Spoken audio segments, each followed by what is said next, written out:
छत्तीसगढ़ में इन दिनों सरकारी नौकरी लगाने के नाम पे कैसे फर्जीवाड़ा करते हैं और कैसे भोले भाले लोगों को अपने झांसे में फंसाते हैं और उससे पीड़ित होने के बाद जो लोग नौकरी के लिए तरसते हैं और अपने पैसा वापस लेने के लिए दर दर भटकते हैं। कभी थाने के चक्कर लगाते हैं तो कभी जो पैसा लिए रहते हैं उसके चक्कर लगाते हैं, तो कभी उनसे पैसा वसूली करने के लिए उनको जद्दोजहद करना पड़ता है।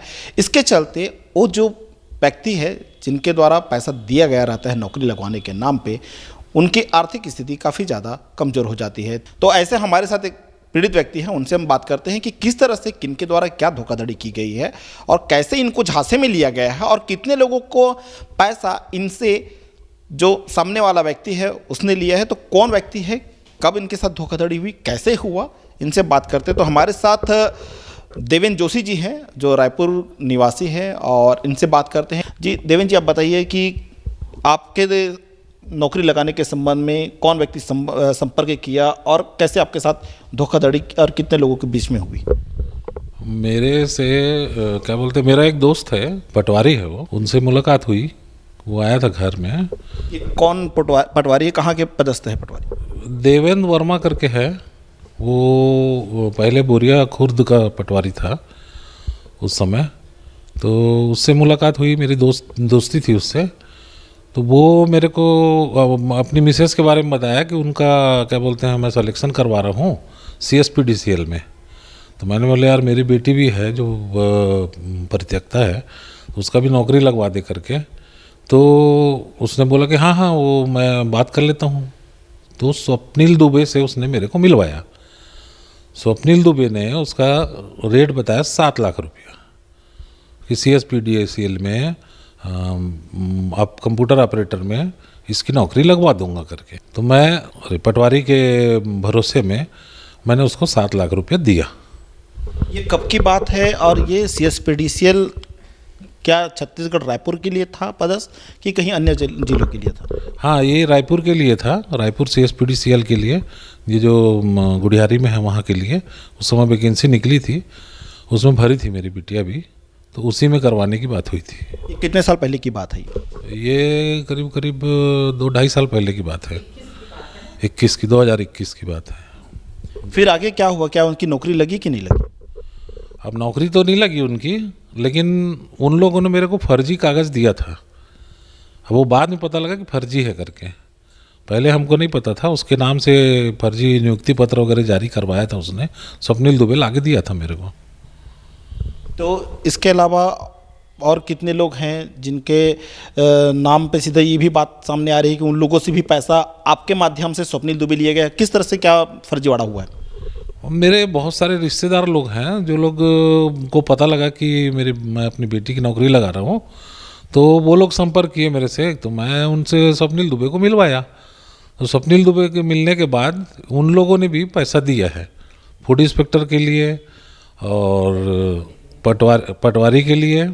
एक मेरा दोस्त का बेटा वो इंजीनियर के लिए दिया है, और एक मेरी बहन है वो महिला पर्यवेक्षक के लिए दी थी, और एक लेक्चरर के लिए दी थी। एक मतलब मेरे दोस्त है क्या बोलते हैं बागमारे, तो उसकी बहू है, वो दी थी। कितने लाख रुपया इन लोगों ने पैसा दिए थे, किनको दिए थे? ये सब मेरे ही घर में स्वप्निल दुबे को दिए थे लोग, क्योंकि मेरे परिचित के थे, मेरे घर में आते थे। तो मेरे सामने में क्या बोलते स्वप्निल दुबे बैठा रहता था, उसको पैसा दिए हैं लोग। लेक्चरर के लिए 15 लाख रुपए दिए हैं, फूड इंस्पेक्टर के लिए 25 लाख रुपए दिए हैं, पटवारी के लिए 20 लाख रुपए दिए हैं, और इंजीनियर के लिए भी 20 लाख रुपए दिए हैं, और मेरा क्या बोलते हैं बेटी का तो 7 लाख रुपए बता ही दिए हूँ मैंने आपको। ये जो इंजीनियर कौन से विभाग में पदस्थ करवाने के लिए उनसे पैसा लिया गया था? ये सिंचाई विभाग के इंजीनियर के लिए निकला हुआ था उस समय वैकेंसी, उसके लिए लिए थे। ये स्वप्निल दुबे है कौन, कब से ये आपके संबंध इनके साथ रिश्ता बना? ये स्वप्निल दुबे 2021 में मेरे क्या बोलते हैं वही पटवारी के साथ में आया था। उसी समय मुलाकात हुई थी मेरी, उसी समय परिचय हुआ मेरा। ये रेलवे में सीनियर टेक्नीशियन के पद पर काम करता था। ये जो पटवारी बता रहे हैं अपनी पत्नी का नौकरी लगवाने के लिए उन्होंने पैसा दिया था, तो क्या उनकी पत्नी का नौकरी लगा? नहीं नहीं, उनकी पत्नी का भी नौकरी नहीं लगा और मेरे यहाँ बिटिया की भी नौकरी नहीं लगी। उनसे कितना पैसा उन्होंने लिए थे? उससे उसने भी बताया कि मैं 7 लाख रुपए दिया हूँ करके। वो ये बोला था कि भाई पैसा वापस होने की गारंटी है तो 7 लाख रुपया, नहीं तो 5 लाख रुपये में हो जाएगा। तो मैंने बोला भैया तू 7 ले ले, लेकिन पैसा गारंटी वापसी गारंटी दे। ये इस हिसाब से मैंने 7 लाख रुपए दिया था। क्या इसको नगद कैश दिए थे या ऑनलाइन ट्रांजैक्शन करके माध्यम से दिए थे? कैसे आपने पैसे दिए थे? नहीं नहीं, ये तो नगद में ही करते हैं सब, ऐसा काम करते हैं लोग, ये सारे लोग नगद में ही काम करते हैं। इसमें क्या कुछ लिखा पढ़ी भी हुई थी आपस में, पैसा रकम वापस करने की, ऐसा कुछ हुआ थी क्या आप लोगों के बीच में? नहीं, उसमें जबानी लिखा पढ़ी मान के चलिए, जबान से ही हुआ था, ऐसा कोई लिखा पढ़ी नहीं हुआ था जी। इसमें ये भी बात सामने आ रही है कि बहुत सारे जो दस्तावेज है, जिसमें कुछ चेक है, कुछ चेक आपके नाम से जो गजेंद्र लहरे है उनके द्वारा, आपके द्वारा उनको दिया गया था और वो चेक बाउंस हो गया। इसके पीछे ये भी बताया जा रहा है कि वो पैसा आपने ही लिए हैं और इसलिए वो पैसा के गारंटी के तौर पे चेक आपने दिए। नहीं नहीं, ये गजेंद्र का जो चेक है, गजेंद्र को मैंने चेक दिया था बहुत पहले और मैंने उसको 10 लाख वापस कर दिया है। उसका प्रूफ है, तो ऑनलाइन भी दिया था और एक बार नगद भी दिए हैं, तो इसका प्रूफ है मेरे पास। लेकिन अब क्या है, रिश्तेदारी थी तो चेक वापस नहीं ली थी हम लोग। उसको वो ब्लैकमेल कर रहा है मेरे को। कौन कर रहा है ब्लैकमेल आपको? गजेंद्र। तो गजेंद्र जो है, गजेंद्र लहरे जो है वो ब्लैकमेल कर रहा है। कब से कर रहा है, क्यों कर रहा है ब्लैकमेलिंग?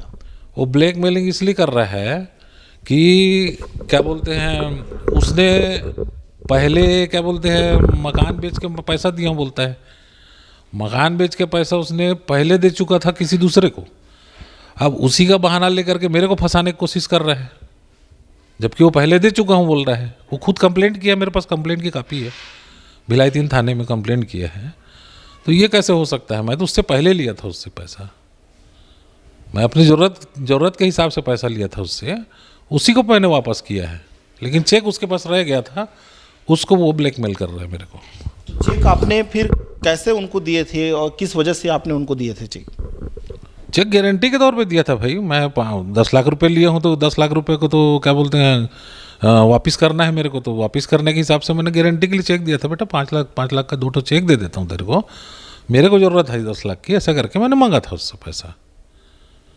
तो इसी नाम से आपको ब्लैकमेलिंग कर रहा था कि पैसा वापस दिया? हाँ, इसी नाम से ब्लैकमेलिंग कर रहा है मेरे को। तो इसकी शिकायत आपने कहीं थाने में किए थे क्या? नहीं, मैंने शिकायत थाने में नहीं की, लेकिन हाँ बैंक में जाके मैंने चेक को स्टॉप पेमेंट करवा दिया था। मैंने इसलिए करवाया बैंक में जाके, वो लगाने के बाद पता चला मेरे को। एक बात और सामने आ रही है कि वो जो कुछ और अभ्यर्थी है जिनका नौकरी लगाने के नाम से पैसा स्वप्निल दुबे के जैसे आप बता रहे हैं उनको दिया गया, उनके नाम पे भी चेक दिया गया है। कोई अभनपुर का व्यक्ति है जिनको 1.5 लाख रुपए का कैश दिया गया और आपकी बेटी के अकाउंट में भी 3,10,000 रुपये पैसा आया। वो क्या कहानी है इसके पीछे की, क्या इसके रणनीति रही होगी नौकरी लगाने वाली, क्या बात है इसके? उसमें क्या हुआ है देखिए, वो जो 1.5 लाख रुपए मैंने दिया था कुणाल सोनवानी को, पालकेश्वर सोनवानी मेरा साला है, वो एडमिट था हॉस्पिटल में, तो वो बार बार आया मेरे पास। तो मैं बोला भाई स्वप्निल मेरे को 7 लाख रुपए दिया है, उसी में से मैं तेरे को पैसा दे देता हूँ, क्योंकि इन लोग क्या बोलते हैं ज़रूरत थी उनको, तो मैंने उसी में से निकाल करके दे दिया था उसको पैसा 1.5 लाख रुपया। और जहाँ तक उसका सवाल है 3,10,000 का, 3,10,000 को स्वप्निल दुबे ने बोला था कि भैया के अकाउंट में भेज देना, तो मेरे अकाउंट में नहीं भेज करके मेरी बिटिया के अकाउंट में भेजे थे उस पैसे को। अभी ये जो प्रकरण है इसमें और कितने ऐसे लोग हैं जो आपके संबंधी लोग जो स्वप्निल के झांसे में आए, कितना करोड़ रुपए उन सभी लोगों से अभी तक लिया जा चुका है? स्वप्निल दुबे तो कम से कम 4-5 करोड़ रुपए का गबन किया है लोगों से पैसा लेके, बहुत सारे लोग हैं। ये एक बात और सामने आ रही है कि ये जो नौकरी लगाने के लिए स्वप्निल किस तरह से दस्तावेज बनाया करते थे, क्या इसके पीछे विभाग के कोई अधिकारी इसमें मिला होगा? कि अभी आप बता रहे थे कुछ देर पहले कि इसमें व्यापम के जो वेबसाइट है उसके माध्यम से भी अंक देने की बात उनके द्वारा कहा जाता था, ऐसे कुछ दस्तावेज दिया जाता था, और कुछ ऐसे ओरिजिनल जो वेबसाइट है उसमें उनका अंक कम रहता था। किस तरह की क्या कहानी है इसके पीछे? इसमें देखिए, जो परीक्षा दिलाए थे वो लोग संपर्क किए हैं उससे, तो उन लोगों का मार्कशीट में नंबर बढ़ा करके उसी ने बताया। ये कैसे किया, क्या किया, वो जानेगा, वो स्वप्निल दुबे ही जान सकता है उसको, कि व्यापम का उसके पास मार्कशीट कैसे आया, मार्कशीट में सुधार कैसे किया उसने। ठीक है। दूसरा ये है कि उसके बाद उसने क्या बोलते हैं, लोगों का फर्जी नियुक्ति पत्र भी दिया, वेरिफिकेशन कराया। फिर व्यापम का क्या बोलते हैं अपना OMR सीट को उन लोग को क्या बोलते हैं, बच्चे लोगों को दिया है बोलते हैं, वो लोग बताते हैं बच्चे लोग कि OMR सीट दिया था हम लोग को, हमने उसमें सॉल्व किया है। तो ये तो जांच का विषय है कि इतना ज़्यादा क्या बोलते हैं अंदर तक कैसे घुसा हुआ है कोई आदमी और ऐसा कर सकता है वो। आपकी बेटी का नाम भी कई ऐसी लिस्ट में शामिल हुआ है जिसमें उसमें भी त्रुटियां हैं, कैसे क्या उनकी भी नौकरी लगी थी क्या? नहीं, व्यापम उसका एक लिस्ट दिया था मेरे को उसने, CSPDCL का, कि आपकी बेटी का करवा दिया भैया, देख लो नाम है उसका नीचे में, सबसे नीचे में नाम है। अब वो नाम लिखा हुआ है पीयूषा, लेकिन उसके सामने में मेल लिखा हुआ है, वही उसका था वो क्या बोलते हैं कंप्यूटर ऑपरेटर का, उसमें लिखा हुआ था, मतलब ये पीयूषा नाम लिखा, आगे लिखा है मेल। तो क्या कुटरचित दस्तावेज उनके द्वारा तैयार की गई? सारे के सारे कूटरचित दस्तावेज उसी के द्वारा तैयार किए गए हैं, और स्वप्निल दुबे के द्वारा, और स्वप्निल दुबे ही भेजा है सबको। ये क्या सिर्फ व्यापम और ये जो CSPDCL है वही दस्तावेज में बस किया गया है कि अन्य विभागों में किया, जैसे शिक्षा विभाग का है, महिला बाल विकास विभाग का है, उनमें भी ऐसा कुछ किया गया है क्या? हाँ जी, उसमें भी किया गया है। शिक्षा विभाग का एक नियुक्ति पत्र भी है मेरे पास, जो मेरी दोस्त की बहू है, उसका नियुक्ति पत्र दिया था उसने, उसका नाम है रोशनी वर्मा। तो उसका भी नियुक्ति पत्र मेरे को दिया था उसने कि इनका सिलेक्शन हो गया, उनको भिजवा देना, क्योंकि पैसा लिया था उनसे, तो उनका भी नियुक्ति पत्र दिया। मेरी एक बहन है, चाचा की लड़की थी, उसका महिला एवं बाल विकास में पर्यवेक्षक पद के लिए उस पर भी उसने मेरे को लिस्ट दिया था कि उसका हो गया है ऐसा करके, लेकिन उनकी ज्वाइनिंग नहीं हुई ना, कुछ नहीं, वो तो फर्जी कागज़ था, तो उसमें भी करवाया है वो। तो ये फर्जी होने का जानकारी आप लोग कब हुई, कैसे हुई? चूँकि उनके द्वारा ये बता रहे हैं, अभी जैसे आपने बताया कि कुछ दस्तावेज आपको दिया गया, सिलेक्शन की लेटर भी आपको दिया गया, तो कैसे इसकी भनक आपको लगी कि आप लोग साथ धोखाधड़ी हुआ है? अब ये हम लोग बाद में पता किए कि ये वाकई में सही है कि नहीं है, तो पता लगा सारा का सारा चीज़ फर्जी है। हम लोग पता किए तो पता लगा कि हम लोग को फर्जी है ये, क्योंकि जिसका पोस्टिंग ऑर्डर आया था वो ऑफिस में जा कर के पता किए तो बोले ऐसा कोई पोस्टिंग ऑर्डर नहीं निकला है। ये किनके नाम का पोस्टिंग ऑर्डर आया था, कौन से विभाग से? रोशनी वर्मा के नाम से, रोशनी वर्मा का जो लेक्चरर पद में तो हुआ था वो वाले में, तो बोले कि फर्जी है, तब हम लोग को पता लगा फर्जी वाला है ये सब। तो क्या ये बाकी अन्य विभागों में आप स्वयं जाकर के पता किए कि सिर्फ एक ही विभागों में बस पता किया आपने? नहीं, बाकी विभागों में हमने पता नहीं किया, एक का फर्जी पता चला तो हमने उसको तंगाया फिर कि भैया पैसा दे दो, सबका फर्जी काम कर रहे हो तुम, किसी की पोस्टिंग नहीं हुई है, किसी का वो नियुक्ति पत्र नहीं है, तो ये तो फर्जी वाला है। तो इसमें आपको बता रहे हैं कि आपने पैसा लिया लोगों को नौकरी दिलवाने के नाम पे, इसमें कितनी सच्चाई है? भैया मैं क्यों लूँगा यार, मैं काहे के लिए लूँगा नौकरी पर लगाने के लिए पैसा? मैं खुद पीड़ित हूँ, मेरे खुद बेटी का पैसा दिया हूँ मैंने, तो मैं कैसे पैसा लूँगा किसी से जब मैं खुद पीड़ित हूँ? तो ये सब फर्जी बात है, गलत है ये, मैंने नहीं लिया किसी से पैसा। ये इसमें ये भी बता रहे हैं कि आपकी जो बेटी है उनके अकाउंट में भी पैसा आया, जो आपकी मिसेस है उसने भी पैसा दिया, आपने भी पैसा दिया, तो चेक बाउंस हो गया, तो उसको भी बता रहे हैं, एक आधार बना रहे हैं कि आपने गारंटी के तौर पे पैसा लिए थे, जिसे देने के लिए आपने चेक का सहारा लिया। अब गारंटी के तौर पे दिए थे तो हमने जो पैसा लिया था उसकी गारंटी के तौर पे दिए थे, ठीक है, लेकिन उसको वापस करना चाहिए। हमारा जब पैसा दे दिए उसको तो उसको वापस करना था, उसने वापस नहीं किया, उसको इसमें यूज़ कर रहा है वो गलत है वो। तो इसमें जो गजेंद्र लहरे है और उसके साथ में कुछ लोग और है, तो वो स्वप्निल दुबे के साथ मिल करके आपके अगेंस्ट फिर कार्रवाई क्यों कर रहे हैं वो, जबकि आप कह रहे हैं कि स्वप्निल दुबे ही मेन मास्टरमाइंड है। स्वप्निल दुबे मेन मास्टरमाइंड इसलिए बोल रहा हूँ क्योंकि ये सारे के सारे रिश्तेदार हैं मेरे। 2 साल हो गया मेरे को कंप्लेंट किए, सिविल लाइन थाने में 2 साल पहले मैंने कंप्लेंट किया था, कार्यवाही नहीं हुई। अब हर आदमी को पैसे की ज़रूरत पड़ती है, तो पैसे के लिए उससे भी संपर्क किए लोग कि भैया पैसा दे दे यार, हैं। तो उससे संपर्क करने के बाद वो बोले मैं तो रखा नहीं हूँ, जोशी पैसा रखा है, उसने ये बोला। तो वो उसने क्या किया, उनको भड़काया, मेरे रिश्तेदारों को भड़का करके फूट डाल दिया हम लोग के परिवार के बीच में। परिवार के बीच में फूट डाल के अपना ऐश कर रहे हैं वो। असली पैसा लेने वाला वो, हर चीज़ लेने वाला वो, हर कर्म कांड करने वाला वो, सारा फर्जी कागज़ देने वाला वो, और वो हमको फंसाने की कोशिश कर रहे हैं। तो इसमें क्या लगता है आपको कि सिर्फ 4-5 लोग ही उनके साथ पीड़ित है, कि ऐसे अगर इसकी जांच की जाए, गहराई तक जाया जाए, तो इसमें बड़ी एक फ्रॉडगिरी सामने आ सकती है? कितने लोगों के साथ आपके अंदाजे से धोखाधड़ी किया गया होगा स्वप्निल के द्वारा, ऐसा क्या लगता है आपको?